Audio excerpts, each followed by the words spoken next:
Hi friends, welcome to my channel master Manju బిజివేములో. నేను మీ మంజుని. ఈరోజు మన రెసిపీ వచ్చేసి దోసకాయ చింతతొక్కు కలిపి చట్నీ చేస్తున్నాను. చాలా టేస్టీగా ఉంటుంది. వేడి వేడి అన్నంలో కాస్త నెయ్యి వేసుకొని తింటే సూపర్గా ఉంటుంది. మరి లేట్ చేయకుండా వీడియోలోకి వెళ్ళిపోదాం. నేను ఇక్కడ ఒక దోసకాయ తీసుకుంటున్నానండి. దీన్ని శుభ్రంగా పీల్ చేసి ఇలా లోపల ఇత్తనాలు ఏం లేకుండా తీసేసుకోవాలి.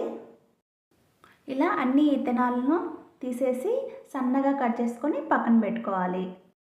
స్టవ్ మీద ప్యాన్ పెట్టి అందులో 1/2 కప్ పల్లీలు వేసుకొని ఫ్లేమ్ను సిమ్లో పెట్టి మంచి కలర్ వచ్చేంత వరకు వేయించుకొని చల్లారిన తర్వాత పొట్టు తీసి పక్కన పెట్టుకుందాం. ఇప్పుడు ఒక మిక్సీ జార్ తీసుకొని అందులోకి వేయించి పెట్టిన పల్లీలు, నేను ఒక 15 దాకా పచ్చిమిర్చి ఇలా తుంచి వేసుకుంటున్నాను. ఇందులోకి చింతతొక్కును కొద్దిగా వేసుకోవాలి. ఇందులోకి కాస్త వాటర్ యాడ్ చేసుకొని స్మూత్ పేస్ట్లా గ్రైండ్ చేసుకోవాలి.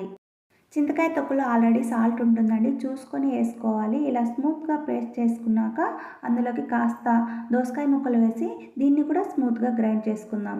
ఇప్పుడు మిగిలిన దోసకాయ ముక్కలను వేసి ఒక పల్స్ తిప్పుకోవాలి. సెకండ్ టైం వేసిన దోసకాయ ముక్కలు ఒక పల్స్ తిప్పుకోవడం వల్ల కచ్చాపచ్చాగా మెదిగి నోటికి తగులుతూ చాలా టేస్టీగా ఉంటుందండి చట్నీ. ఇప్పుడు దీనికి పోపు పెట్టుకుందాము. స్టవ్ మీద ఒక ప్యాన్ పెట్టుకొని అందులోకి కాస్త ఆయిల్ వేసుకొని ఆయిల్ హీట్ అయ్యాక ఆవాలు, జీలకర్ర, శనగపప్పు, మినపప్పు వేసి ఇవి కాస్త ఫ్రై అయ్యాక అందులోకి